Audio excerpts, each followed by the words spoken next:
ओम शांति 20 मे 2024 प्रातः मुरली बाबा कहउछंती मीठे बच्चे तुमे बाबांकठारो भक्तिर फल नेबा पई आसीछ।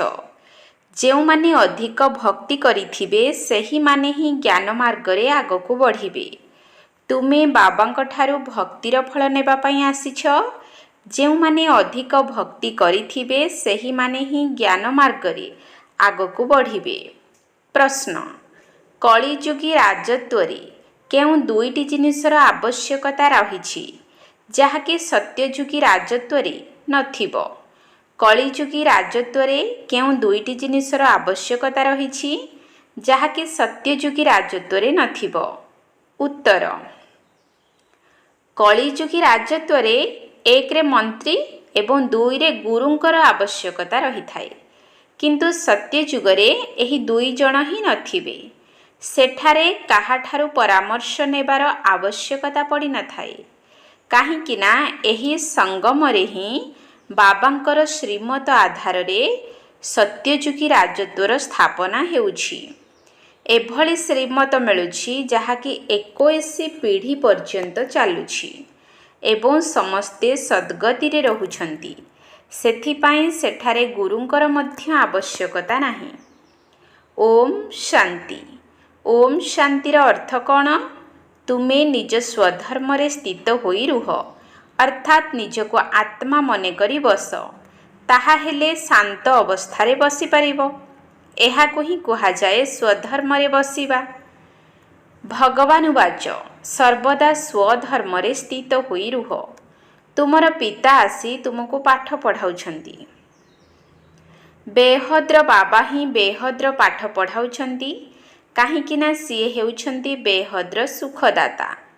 पाठ पढ़ार सुख मिली थाए ना। एबे बाबा कहउछंती निजको आत्मा निश्चय करी बस। बेहद्र बाबा तुमको हीरा भली करिबा पई आसीछंती। देवी देवता माने ही हीरा भली होई थांती। तेबे सेमाने एभली केतेबेले हेउछंती? एते उच्च पुरुषोत्तम किपरि होइछंती? एकथा बाबांक व्यतीत आउ केही भी कहि परिबे नाही।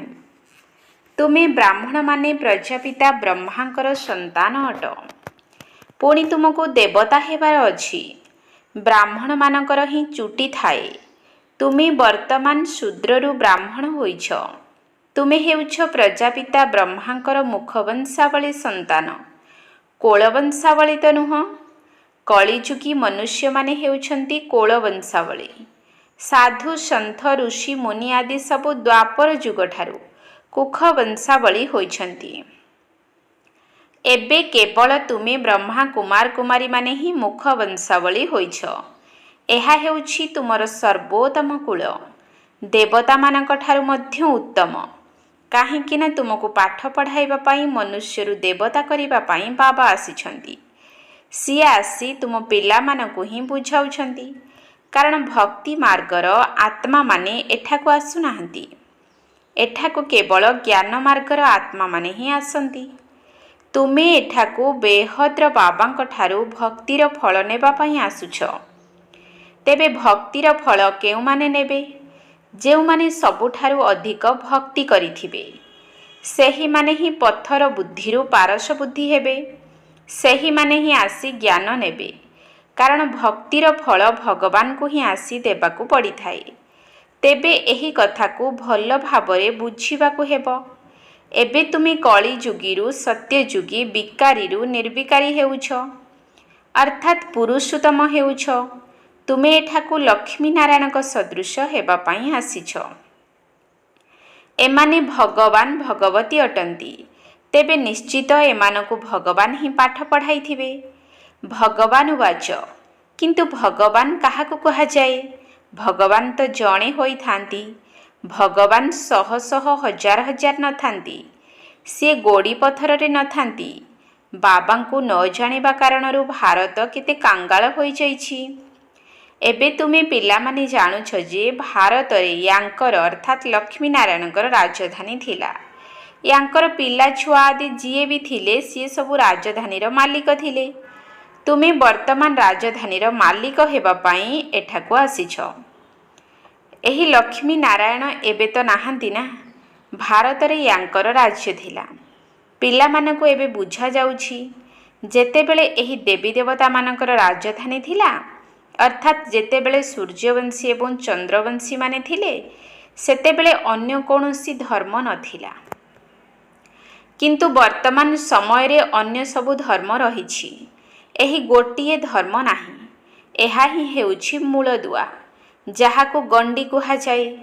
ବର୍ତ୍ତମାନ ସମୟରେ ମନୁଷ୍ୟ ସୃଷ୍ଟି ରୂପକ ବୃକ୍ଷର ଗଣ୍ଡି ଜଳି ଯାଇଛି। ବାକି ଆଉ ସବୁ ଛିଡ଼ା ହୋଇଛି। ଏବେ ସମସ୍ତଙ୍କର ଆୟୁଷ ପୂର୍ଣ୍ଣ ହେବାକୁ ଯାଉଛି। ଏହା ହେଉଛି ମନୁଷ୍ୟ ସୃଷ୍ଟି ରୂପୀ ବିଭିନ୍ନତାର ବୃକ୍ଷ। ଏଠାରେ ଭିନ୍ନ ଭିନ୍ନ ନାମ, ରୂପ, ଦେଶ, କାଳ ଅନେକାନେକ ରହିଛି ନା। ଏହା କେତେ ବଡ଼ ବୃକ୍ଷ ଅଟେ। ବାବା ବୁଝାଉଛନ୍ତି, କଳ୍ପ କଳ୍ପ ଯେତେବେଳେ ଏହି ବୃକ୍ଷ ଜୀର୍ଣ୍ଣଶୀର୍ଣ୍ଣ ଅର୍ଥାତ୍ ତମଃପ୍ରଧାନ ହୋଇଯାଇଥାଏ, ସେତେବେଳେ ମୁଁ ପୁଣି ଆସିଥାଏ। ତୁମେ ମୋତେ ଡାକୁଛ, ବାବା ଆସ, ଆମକୁ ପତିତରୁ ପାବନ କର। ସମସ୍ତେ ହେ ପତିତ ପାବନ କହୁଛନ୍ତି, ତେବେ ନିରାକାର ବାବା ହିଁ ମନରେ ଆସୁଥିବେ ନା। ସେତେବେଳେ ସାକାରୀ ପିତା ତ କେବେ ମନରେ ଆସୁନଥିବେ। ପତିତ ପାବନ ସଦ୍ଗତିଦାତା ହିଁ ହେଉଛନ୍ତି ଜଣେ। ଯେତେବେଳେ ସତ୍ୟଯୁଗ ଥିଲା ତ ତୁମେ ସଦ୍ଗତିରେ ଥିଲ। ଏବେ ତୁମେ ପୁରୁଷୋତ୍ତମ ସଙ୍ଗମ ଯୁଗରେ ଅଛ। ବାକି ଅନ୍ୟ ସମସ୍ତେ କଳି ଯୁଗରେ ଅଛନ୍ତି। ତୁମେ ପୁରୁଷୋତ୍ତମ ସଙ୍ଗମ ଯୁଗରେ ରହିଛ। ଉତ୍ତମରୁ ଅତି ଉତ୍ତମ ପୁରୁଷ ବା ଉଚ୍ଚରୁ ଉଚ୍ଚ ଏକମାତ୍ର ଭଗବାନଙ୍କୁ ହିଁ କୁହାଯାଏ। ଗାୟନ କରାଯାଏ ନା, ଉଚ୍ଚା ତେରା ନାମ ଉଚ୍ଚା ତେରା ଧାମ। ସିଏ ଉଚ୍ଚରୁ ଉଚ୍ଚ ପରମ ଧାମରେ ରହୁଛନ୍ତି। ଏହି ଜ୍ଞାନ ବହୁତ ସହଜ ଏବଂ ବୁଝିବା ଯୋଗ୍ୟ। ସତ୍ୟଯୁଗ, ତ୍ରେତା ଯୁଗ, ଦ୍ୱାପର ଯୁଗ, କଳି ଯୁଗ, ପୁଣି ଏହା ହେଉଛି ସଙ୍ଗମ ଯୁଗ। ଏ ସମ୍ବନ୍ଧରେ କାହାକୁ ଜଣା ନାହିଁ। ଡ୍ରାମାରେ ଏହି ଭକ୍ତି ମାର୍ଗ ମଧ୍ୟ ରହିଛି। ଏମିତି କେହି ପ୍ରଶ୍ନ କରିପାରିବେ ନାହିଁ ଯେ ବାବା, ଏହି ଭକ୍ତି ମାର୍ଗ ପୁଣି କାହିଁକି ତିଆରି ହୋଇଛି? ଇଏ ତ ଅନାଦି। ମୁଁ ବସି ତୁମମାନଙ୍କୁ ଏହି ଡ୍ରାମାର ରହସ୍ୟ ବୁଝାଉଛି। ଯଦି ମୁଁ ତିଆରି କରିଥାନ୍ତି, ତେବେ ପଚାରିଥାନ୍ତି ଯେ କେବେ ତିଆରି କଲ? ବାବା କହୁଛନ୍ତି, ଏହା ତ ଅନାଦି ଅଟେ। ଆରମ୍ଭ କେବେ ହେଲା ଏହିଭଳି ପ୍ରଶ୍ନ ପଚରା ଯାଇପାରିବ ନାହିଁ। ଯଦି କହିବେ ଅମୁକ ସମୟରେ ଆରମ୍ଭ ହେଲା, ତେବେ ପଚାରିବେ ଏହା ବନ୍ଦ କେବେ ହେବ? କିନ୍ତୁ ନା, ଏହି ଚକ୍ର ତ ଘୂରି ଚାଲିଛି। ତୁମେ ବ୍ରହ୍ମା, ବିଷ୍ଣୁ, ଶଙ୍କରଙ୍କର ଚିତ୍ର ମଧ୍ୟ ତିଆରି କରୁଛ। ଏମାନେ ହେଉଛନ୍ତି ଦେବତା, ତ୍ରିମୂର୍ତ୍ତି ଦେଖାଉଛନ୍ତି, କିନ୍ତୁ ସେଥିରେ ସବୁଠାରୁ ଉଚ୍ଚ ଶିବ ବାବାଙ୍କୁ ଦେଖାଉନାହାନ୍ତି। ତାଙ୍କୁ ଅଲଗା କରିଦେଇଛନ୍ତି। ଗାୟନ ରହିଛି ବ୍ରହ୍ମାଙ୍କ ଦ୍ୱାରା ସ୍ଥାପନା। ତାହା ତ ଏବେ ହେଉଛି। ତୁମେ ଏବେ ନିଜର ରାଜଧାନୀ ସ୍ଥାପନ କରୁଛ। ରାଜଧାନୀରେ ତ ସବୁ ପ୍ରକାରର ପଦବୀ ରହିଥାଏ। ଯେମିତିକି ରାଷ୍ଟ୍ରପତି ଥାନ୍ତି, ପ୍ରଧାନମନ୍ତ୍ରୀ ଥାନ୍ତି, ମୁଖ୍ୟମନ୍ତ୍ରୀ ଥାନ୍ତି। ଏମାନେ ସମସ୍ତେ ପରାମର୍ଶ ଦେଇଥାନ୍ତି। କିନ୍ତୁ ସତ୍ୟ ଯୁଗରେ ପରାମର୍ଶ ଦେବାବାଲାଙ୍କର ଆବଶ୍ୟକତା ହିଁ ନାହିଁ। ଏବେ ତୁମକୁ ଯେଉଁ ରାୟ ଅଥବା ଶ୍ରୀମତ ମିଳୁଛି, ତାହା ଅବିନାଶୀ ହୋଇଯାଉଛି। ଏବେ ଦେଖ, ଏଠାରେ କେତେ ପରାମର୍ଶଦାତା ଅଛନ୍ତି। ଅନେକ ପରାମର୍ଶ ଦେଉଛନ୍ତି। ରାୟ ଦେବା ପାଇଁ ପଇସା ଆଦି ଖର୍ଚ୍ଚ କରି ମନ୍ତ୍ରୀ ହେଉଛନ୍ତି। ସରକାର ମଧ୍ୟ ନିଜେ କହୁଛନ୍ତି ଏମାନେ ସବୁ ଦୁର୍ନୀତିଗ୍ରସ୍ତ ଅଟନ୍ତି, ବହୁତ ପଇସା ଖାଉଛନ୍ତି। ଏହା ତ ହେଉଛି କଳି ଯୁଗ। ସତ୍ୟ ଯୁଗରେ କିନ୍ତୁ ଏଭଳି ହୁଏ ନାହିଁ। ସେଠାରେ ମନ୍ତ୍ରୀ ଆଦିଙ୍କର ଆବଶ୍ୟକତା ନାହିଁ। ଏହି ମତ 21 ଜନ୍ମ ପର୍ଯ୍ୟନ୍ତ ଚାଲୁଛି। ତୁମର ସଦ୍ଗତି ହୋଇଯାଉଛି। ସେଠାରେ ତ ଗୁରୁଙ୍କର ମଧ୍ୟ ଆବଶ୍ୟକତା ନାହିଁ। ସତ୍ୟ ଯୁଗରେ ନା ଗୁରୁଙ୍କର ଆବଶ୍ୟକତା ରହିଛି, ନା ମନ୍ତ୍ରୀଙ୍କର। ଏବେ ତୁମକୁ ଅବିନାଶୀ 21 ପିଢ଼ି ପାଇଁ ଶ୍ରୀମତ ମିଳୁଛି। 21 ଜନ୍ମ ବୃଦ୍ଧ ହେବା ପର୍ଯ୍ୟନ୍ତ। ବୃଦ୍ଧ ହେବା ପରେ ଶରୀର ତ୍ୟାଗ କରି ପୁଣି ଯାଇ ଛୋଟ ପିଲା ରୂପରେ ଜନ୍ମ ନେବେ। ଯେମିତି ସାପ ତାର ଗୋଟିଏ କାତି ଛଡ଼ାଇ ଆଉ ଗୋଟିଏ ନେଇଥାଏ। ତୁମକୁ ବୁଝାଇବା ପାଇଁ ପଶୁପକ୍ଷୀମାନଙ୍କର ଉଦାହରଣ ଦିଆଯାଉଛି। ବର୍ତ୍ତମାନ ମନୁଷ୍ୟମାନଙ୍କର ତ ଟିକିଏ ବି ବୁଦ୍ଧି ନାହିଁ, କାରଣ ପଥର ବୁଦ୍ଧି ଅଟନ୍ତି। ବାବା ବୁଝାଉଛନ୍ତି, ଗେହ୍ଲା ସନ୍ତାନମାନେ, ତୁମେ ସମସ୍ତେ ହେଉଛ ବ୍ରାହ୍ମଣ ଏବଂ ବ୍ରାହ୍ମଣୀ। ଗ୍ରନ୍ଥରେ ମଧ୍ୟ ପଢ଼ୁଛନ୍ତି, ଶୁଣୁଛନ୍ତି ଯେ ପୁରୁଣା ବିକାରୀ ଶରୀର ରୂପୀ ବସ୍ତ୍ରକୁ ସଫା କଲେ। ସମସ୍ତେ ଭଗବାନଙ୍କୁ ଡାକୁଛନ୍ତି, ଆସି ଆମ ଆତ୍ମାମାନଙ୍କର ପୁରୁଣା ବସ୍ତ୍ରକୁ ସଫା କର। ଆମ ସମସ୍ତ ଆତ୍ମାଙ୍କର ପିତା, ଆସି ଆମମାନଙ୍କର ବସ୍ତ୍ରକୁ ସଫା କର।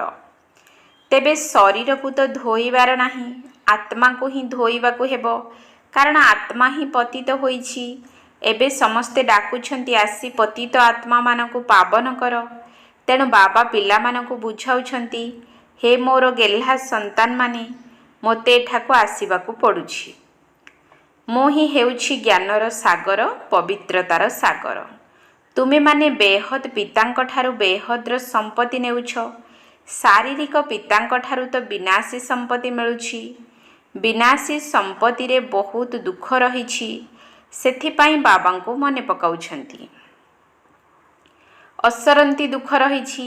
ବାବା କହୁଛନ୍ତି, ଏହି 5 ବିକାର ରୂପୀ ରାବଣ ହେଉଛି ତୁମର ସବୁଠାରୁ ବଡ଼ ଶତ୍ରୁ।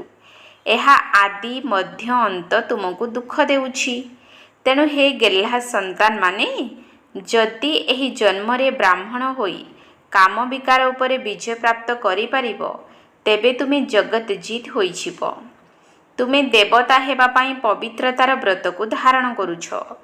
ତୁମେ ଏଠାକୁ ଆଦି ସନାତନ ଦେବୀ ଦେବତା ଧର୍ମର ସ୍ଥାପନା କରିବା ପାଇଁ ଆସିଛ। ଏହା ହେଉଛି ପୁରୁଷୋତ୍ତମ ସଙ୍ଗମ ଯୁଗ। ଏହି ସଙ୍ଗମ ଯୁଗରେ ପୁରୁଷାର୍ଥ କରି ନିଜକୁ ପବିତ୍ର କରିବାକୁ ହେବ। କଳ୍ପ ପୂର୍ବରୁ ଯେଉଁମାନେ ପବିତ୍ର ହୋଇଥିଲେ, ସୂର୍ଯ୍ୟବଂଶୀ ଚନ୍ଦ୍ରବଂଶୀ ରାଜଧାନୀରେ ଥିଲେ, ସେହିମାନେ ପୁଣି ନିଶ୍ଚିତ ହେବେ। କିନ୍ତୁ ଏଥିପାଇଁ ସମୟ ତ ଲାଗିବ ନା। ବାବା ବହୁତ ସରଳ ଉପାୟ ବତାଉଛନ୍ତି। ଏବେ ତୁମେ ବାବାଙ୍କର ସନ୍ତାନ ତ ହୋଇଛ। ଏଠାକୁ ତୁମେ କାହା ପାଖକୁ ଆସିଛ? ସିଏ ତ ନିରାକାର ଅଟନ୍ତି। ସିଏ ଏହି ବ୍ରହ୍ମାଙ୍କ ଶରୀରକୁ ଉଦ୍ଧାର ନେଇଛନ୍ତି। ସିଏ ନିଜେ କହୁଛନ୍ତି, ଏହା ହେଉଛି ତାଙ୍କର ବହୁତ ଜନ୍ମର ମଧ୍ୟ ଅନ୍ତିମ ଜନ୍ମ। ତେଣୁ ଏହି ବ୍ରହ୍ମାଙ୍କର ଏହା ହେଉଛି ସବୁଠାରୁ ପୁରୁଣା ଶରୀର। ମୁଁ ଏହି ପୁରୁଣା ଆସୁରୀ ଦୁନିଆ ଅର୍ଥାତ୍ ରାବଣର ଦୁନିଆକୁ ହିଁ ଆସୁଛି। ଆଉ ପୁଣି ଯାହାଙ୍କର ଶରୀରରେ ଆସୁଛି, ସେ ନିଜର ଜନ୍ମର କାହାଣୀକୁ ଜାଣିନାହାନ୍ତି। ଏହା ହେଉଛି ତାଙ୍କର ବହୁତ ଜନ୍ମର ଅନ୍ତିମ ଜନ୍ମ। ଯେତେବେଳେ ୟାଙ୍କର ବାନପ୍ରସ୍ଥ ଅବସ୍ଥା ହେଉଛି, ସେତେବେଳେ ମୁଁ ପ୍ରବେଶ କରୁଛି। ଗୁରୁ ମଧ୍ୟ ସବୁବେଳେ ବାନପ୍ରସ୍ଥ ଅବସ୍ଥାରେ ହିଁ କରାଯାଇଥାଏ। କଥାରେ କହିଥାନ୍ତି ନା, 60 ତ ଲଗି ଲାଠ। 60 ବର୍ଷ ପୁରା ହୋଇଗଲା, ଲାଠି ଧରିବାକୁ ପଡ଼ିଥାଏ। ଯଦି ଘରେ ରହିବେ, ତେବେ ପିଲାମାନଙ୍କର ଲାଠି ମାଡ଼ ସହିବାକୁ ପଡ଼ିବ। ସେଥିପାଇଁ ଘରୁ ଚାଲିଯାଆନ୍ତି। ଆଜିକାଲି ଏମିତି ପିଲା ବି ଅଛନ୍ତି, ଯେଉଁମାନେ କି ନିଜ ପିତାଙ୍କୁ ମଧ୍ୟ ମାଡ଼ ମାରିବାରେ ଡେରି କରନ୍ତି ନାହିଁ। ଭାବୁଛନ୍ତି, ବାପା ମରିଗଲେ ଆମକୁ ଧନ ମିଳିଯିବ। ବାନପ୍ରସ୍ଥୀମାନଙ୍କର ବହୁତ ସତ୍ସଙ୍ଗ ହେଉଛି ନା। ତୁମେ ଜାଣିଛ, ସମସ୍ତଙ୍କର ସଦ୍ଗତିଦାତା ହେଉଛନ୍ତି ଏକମାତ୍ର ବାବା। ସିଏ ଏହି ସଙ୍ଗମ ଯୁଗରେ ହିଁ ଆସୁଛନ୍ତି। ସତ୍ୟ ଯୁଗରେ ତୁମେ ଯେତେବେଳେ ସଦ୍ଗତି ପ୍ରାପ୍ତ କରୁଛ, ସେତେବେଳେ ଅନ୍ୟ ସମସ୍ତେ ଶାନ୍ତି ଧାମରେ ରୁହନ୍ତି। ଏହାକୁ ହିଁ ସମସ୍ତଙ୍କର ସଦ୍ଗତି କୁହାଯାଏ। ତେବେ ବାବାଙ୍କ ବ୍ୟତୀତ ତ ଆଉ କେହି ସଦ୍ଗତିଦାତା ହୋଇପାରିବେ ନାହିଁ।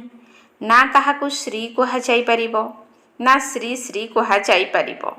ଶ୍ରୀ ଅର୍ଥାତ୍ ଶ୍ରେଷ୍ଠ, ଯାହାକି ଦେବତାମାନେ ହୋଇଥାନ୍ତି। ତାଙ୍କୁ ହିଁ ଶ୍ରୀ ଲକ୍ଷ୍ମୀ, ଶ୍ରୀ ନାରାୟଣ କୁହାଯାଏ। ତାଙ୍କୁ ସେଭଳି କିଏ କରୁଛନ୍ତି? ଶ୍ରୀ ଶ୍ରୀ କେବଳ ଶିବ ବାବାଙ୍କୁ ହିଁ କହିବା ଦରକାର। ତେଣୁ ବାବା ତୁମର ଭୁଲକୁ ସିଦ୍ଧ କରି କହୁଛନ୍ତି, ତୁମେ ଏତେ ଗୁରୁ କରିଛ, ପୁଣି ବି ଏହିଭଳି ହିଁ ହେବ। ତୁମେ ପୁଣି ସେହିଭଳି ଗୁରୁ ଆଦି କରିବ। ସୃଷ୍ଟିଚକ୍ରରେ ପୁଣି ତାହାର ହିଁ ପୁନରାବୃତ୍ତି ହେବ। ଯେତେବେଳେ ତୁମେ ସ୍ୱର୍ଗରେ ରହୁଛ, ତେବେ ସେଠାରେ ସୁଖଧାମରେ ରହୁଛ। ସେତେବେଳେ ପବିତ୍ରତା, ସୁଖ, ଶାନ୍ତି ସବୁକିଛି ରହିଥାଏ। ସେଠାରେ ଲଢ଼େଇ ଝଗଡ଼ା ଆଦି କେବେ ହୁଏ ନାହିଁ। ବାକି ଅନ୍ୟ ସବୁ ଆତ୍ମାମାନେ ଶାନ୍ତି ଧାମକୁ ଚାଲି ଯାଇଥାନ୍ତି। ଯଦିଓ ସତ୍ୟଯୁଗକୁ ଲକ୍ଷ ଲକ୍ଷ ବର୍ଷ ବୋଲି କହିଦେଉଛନ୍ତି, କିନ୍ତୁ ବାବା କହୁଛନ୍ତି, ଏଥିରେ ଲକ୍ଷ ଲକ୍ଷ ବର୍ଷର କଥା ହିଁ ନାହିଁ। ଏହା ତ ହେଉଛି 5000 ବର୍ଷର କଥା। କହୁଛନ୍ତି ମଧ୍ୟ ମନୁଷ୍ୟର 84 ଜନ୍ମ ରହିଛି। ମନୁଷ୍ୟମାନେ ଦିନକୁ ଦିନ ସିଡ଼ିରେ ତଳକୁ ଖସି ଖସି ଏକଦମ ତମ ପ୍ରଧାନ ହୋଇ ଚାଲିଛନ୍ତି। ତେଣୁ ବାବା ବୁଝାଉଛନ୍ତି ଏହା ମଧ୍ୟ ଡ୍ରାମାରେ ଅଛି। ଯଦି ଅଭିନେତା ହୋଇ ଡ୍ରାମାର ନିର୍ମାତା, ନିର୍ଦ୍ଦେଶକ, ମୁଖ୍ୟ ଅଭିନେତାଙ୍କୁ ଜାଣିନାହଁ ତେବେ କ'ଣ କୁହାଯିବ? ବାବା କହୁଛନ୍ତି ଏହି ବେହଦର ଡ୍ରାମାକୁ କୌଣସି ମନୁଷ୍ୟ ମାତ୍ର ଜାଣିନାହାନ୍ତି। ଏବେ ବାବା ଆସି ବୁଝାଉଛନ୍ତି, କହୁଛନ୍ତି ମୁଁ ମଧ୍ୟ ଶରୀରର ଆଧାର ନେଇ ଅଭିନୟ କରୁଛି। ତେବେ ଏହା ନାଟକ ହେଲା ନା? ତେବେ ଏହି ନାଟକର ମୁଖ୍ୟ ଅଭିନେତା କିଏ? ଏକଥା କେହି କହିପାରିବେ ନାହିଁ। ତାହା ଏବେ ତୁମେ ପିଲାମାନେ ଜାଣୁଛ। ଏହି ବେହଦର ଡ୍ରାମା କିପରି ଉକୁଣି ସଦୃଶ ଚାଲୁଛି, ଘଣ୍ଟା ଘଣ୍ଟା ପରେ ଟିକ୍ ଟିକ୍ ହୋଇ ଚାଲୁଛି। ମୁଖ୍ୟ ହେଉଛନ୍ତି ଉଚ୍ଚରୁ ଉଚ୍ଚ ବାବା, ଯିଏ ଏବେ ଆସି ବୁଝାଉଛନ୍ତି ଏବଂ ସମସ୍ତଙ୍କର ସଦ୍ଗତି ମଧ୍ୟ କରୁଛନ୍ତି। ସତ୍ୟଯୁଗରେ ତୁମମାନଙ୍କ ବ୍ୟତୀତ ଅନ୍ୟ କେହି ରୁହନ୍ତି ନାହିଁ। ସେଠାରେ ବହୁତ ଅଳ୍ପ ସଂଖ୍ୟକ ଆତ୍ମା ରୁହନ୍ତି। ସେଠାରେ ଯେଉଁ ଅଳ୍ପ ଆତ୍ମା ଥାଆନ୍ତି ସେହିମାନେ ଅଧିକ ଭକ୍ତି ମଧ୍ୟ କରିଥିବେ। ତୁମ ପାଖକୁ ପ୍ରଦର୍ଶନୀ ଅଥବା ମ୍ୟୁଜିୟମକୁ ସେହିମାନେ ଆସିବେ ଯିଏକି ଅଧିକ ଭକ୍ତି କରିଥିବେ। ଏକମାତ୍ର ଶିବଙ୍କର ଭକ୍ତି କରିବା, ଏହାକୁ ଅବ୍ୟଭିଚାରୀ ଭକ୍ତି କୁହାଯାଏ। ପୁଣି ଅନେକଙ୍କର ଭକ୍ତି କରିବା ଦ୍ୱାରା ବ୍ୟଭିଚାରୀ ହୋଇଯାଉଛନ୍ତି। ଏବେ ତ ସତୋପ୍ରଧାନ ତମୋପ୍ରଧାନ ଭକ୍ତି ହୋଇଗଲାଣି। ପ୍ରଥମେ ସତୋପ୍ରଧାନ ଭକ୍ତି ଥିଲା, ପୁଣି ଧୀରେ ଧୀରେ ସିଡ଼ିରେ ତଳକୁ ଖସି ଖସି ତୁମେମାନେ ତମୋପ୍ରଧାନ ହୋଇଯାଇଛ। ଯେତେବେଳେ ଏଭଳି ତମୋପ୍ରଧାନ ଅବସ୍ଥା ହୋଇଥାଏ ସେତେବେଳେ ବାବା ଆସି ସମସ୍ତଙ୍କୁ ସତୋପ୍ରଧାନ କରିଥାନ୍ତି। ଏହି ବେହଦ ଡ୍ରାମାକୁ ମଧ୍ୟ ତୁମେ ଏବେ ଜାଣୁଛ। ଆଚ୍ଛା, ମିଠା ମିଠା ଶିକିଲଧେ ସନ୍ତାନମାନଙ୍କ ପ୍ରତି ମାତା ପିତା ବାପ ଦାଦାଙ୍କର ମଧୁର ସ୍ନେହଭରା ସ୍ମୃତି ଏବଂ ସୁପ୍ରଭାତ। ଆତ୍ମିକ ପିତାଙ୍କର ଆତ୍ମିକ ସନ୍ତାନମାନଙ୍କୁ ନମସ୍ତେ। ଆତ୍ମିକ ସନ୍ତାନମାନଙ୍କର ଆତ୍ମିକ ବାପ ଦାଦାଙ୍କୁ ନମସ୍ତେ ନମସ୍ତେ ନମସ୍ତେ। ସୁପ୍ରଭାତ। ଧାରଣା ପାଇଁ ମୁଖ୍ୟ ସାର। 1 ନମ୍ବର ପଏଣ୍ଟ। ବେହଦ ବାବାଙ୍କ ଠାରୁ ବେହଦର ସମ୍ପତ୍ତି ନେବା ପାଇଁ ପାବନ ନିଶ୍ଚିତ ହେବାକୁ ପଡ଼ିବ। ଯଦି ବର୍ତ୍ତମାନ ପବିତ୍ରତା ରୂପୀ ସମ୍ପତ୍ତିକୁ ବାବାଙ୍କ ଠାରୁ ଗ୍ରହଣ କରିବ, ଅର୍ଥାତ୍ କାମ ବିକାର ଉପରେ ବିଜୟ ପ୍ରାପ୍ତ କରିବ, ତେବେ ଯାଇ ଜଗତଜିତ ହୋଇପାରିବ। ବେହଦ ବାବାଙ୍କ ଠାରୁ ବେହଦର ସମ୍ପତ୍ତି ନେବା ପାଇଁ ପାବନ ନିଶ୍ଚିତ ହେବାକୁ ପଡ଼ିବ। ଯଦି ବର୍ତ୍ତମାନ ପବିତ୍ରତା ରୂପୀ ସମ୍ପତ୍ତିକୁ ବାବାଙ୍କ ଠାରୁ ଗ୍ରହଣ କରିବ, ଅର୍ଥାତ୍ କାମ ବିକାର ଉପରେ ବିଜୟ ପ୍ରାପ୍ତ କରିବ, ତେବେ ଯାଇ ଜଗତଜିତ ହୋଇପାରିବ। 2 ନମ୍ବର ପଏଣ୍ଟ। ବେହଦ ବାବାଙ୍କ ନିକଟରେ ପାଠ ପଢ଼ି ନିଜକୁ କଉଡ଼ିରୁ ହୀରା ତୁଲ୍ୟ କରିବାକୁ ହେବ। ବେହଦର ସୁଖ ନେବାକୁ ହେବ।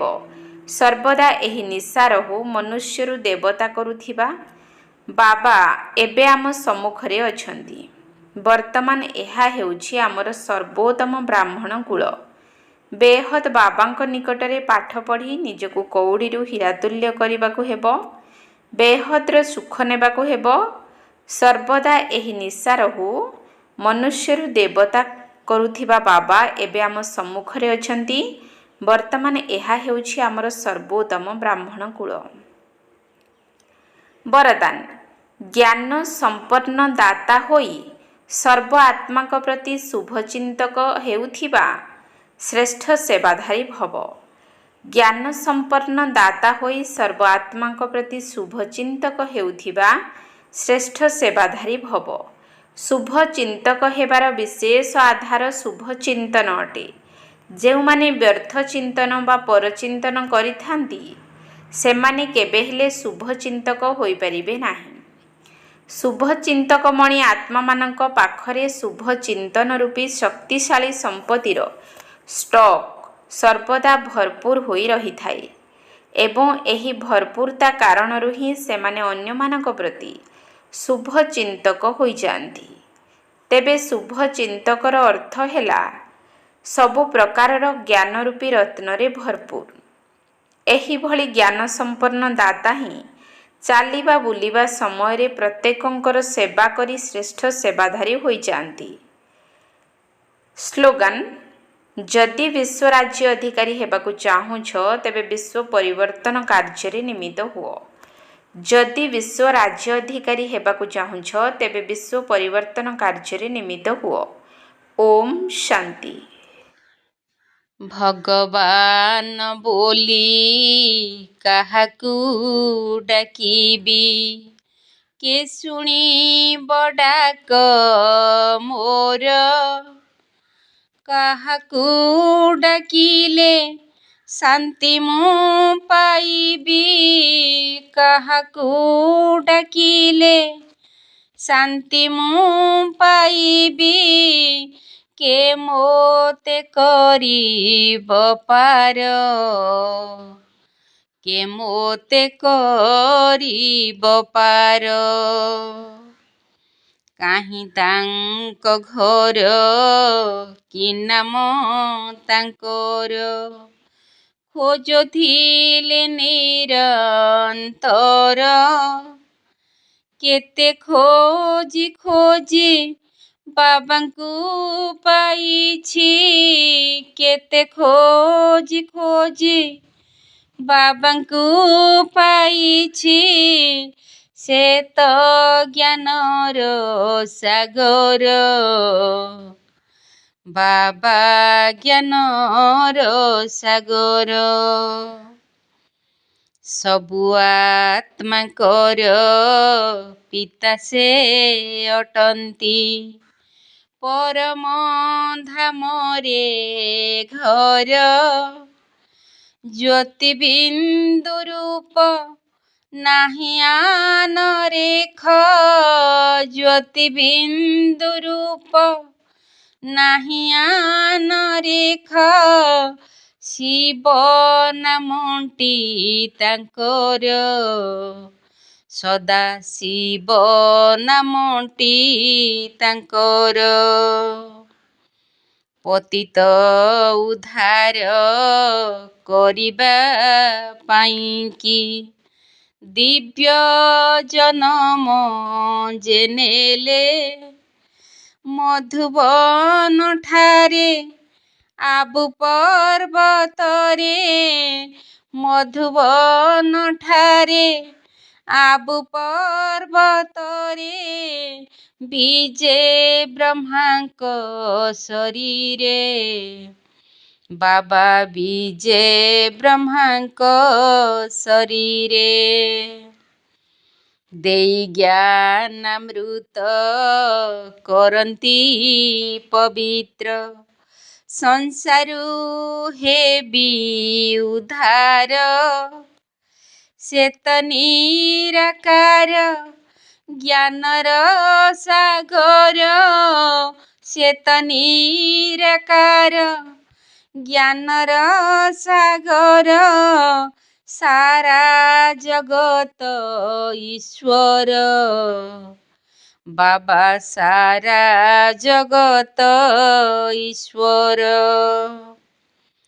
से जे मोर पिता परम शिक्षक एक सद्गुरु मोर तांकरी नामको हृदरे जपिण तांकरी नामको हृदरे जपिण भव सिंधु हे विपार मु भव सिंधु हे विपार।